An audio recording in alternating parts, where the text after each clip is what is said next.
নমস্কার বন্ধুরা, তুলসী কিচেনে আপনাদের আবারও স্বাগত জানাই। বন্ধুরা, আজকে আমি আপনাদের সাথে শেয়ার করব মিষ্টি দই রেসিপি। আর এই রেসিপিটা কিভাবে পারফেক্টলি করা যায় চলুন দেখে নেওয়া যাক। আর আমি এই দইটা তৈরি করার জন্য এখানে দুধ নিয়ে নিলাম। আর দুধটা প্রথমে আমি জাল করে নেব। এখানে আমি 500 গ্রাম দুধ দিয়ে দইটা তৈরি করব।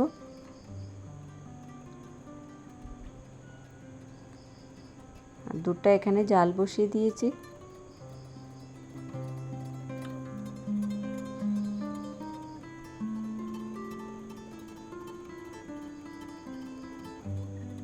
দেখুন দুধটা কত সুন্দর করে ফুটে উঠেছে। এখন আমি এটাকে নামিয়ে রেখে এদিকে একটা চিনির ক্যারামেল বানিয়ে নেব। আর চিনির ক্যারামেল বানানোর জন্য এখানে দিয়ে দিলাম 1 কাপ পরিমাণ চিনি। দেখুন চিনিটা কত সুন্দর গলে এসেছে আর ক্যারামেলটাও খুব সুন্দর রেডি হয়ে গেল। আর এদিকে আমি বাজার থেকে একটা ছোট দইয়ের পাত্র কিনে নিয়েছি। আর এদিকে 2 চামচ দই আর এর সাথে একটু দুধ দিয়ে আমি ভালো করে মিক্সড করে নিচ্ছি। আর এটা সাইডে রেখে দিয়ে যে পাত্রতে দই বসাবো সেই পাত্রতেও একটু দই লাগিয়ে নিচ্ছি। আর মিক্সড করা দুধ আর দইয়ের মিশ্রণটা দুধের মধ্যে ঢেলে দিলাম। দিয়ে এখন আমি ভালো করে এটাকে মিক্সড করে নেব।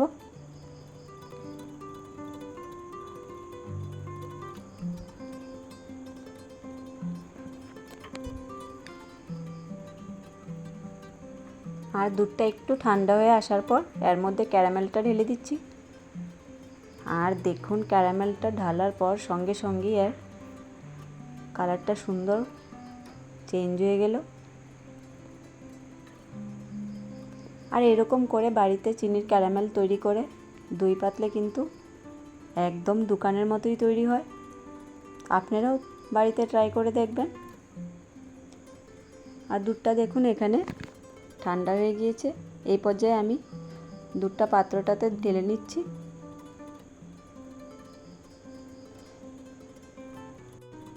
আর এখানে বন্ধুরা আমি কিন্তু দুধটা একদম ঠান্ডা করিনি, প্রায় একটা আঙ্গুল সয় এরকমভাবেই আমি হালকা গরম থাকা অবস্থায় ঢেলে নিচ্ছি পাত্রটাতে।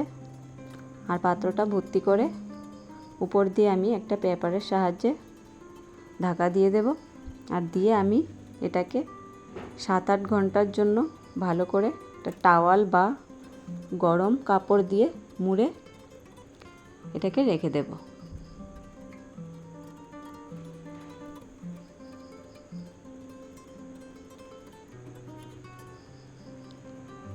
দেখুন 8 ঘন্টা হয়ে এসেছে।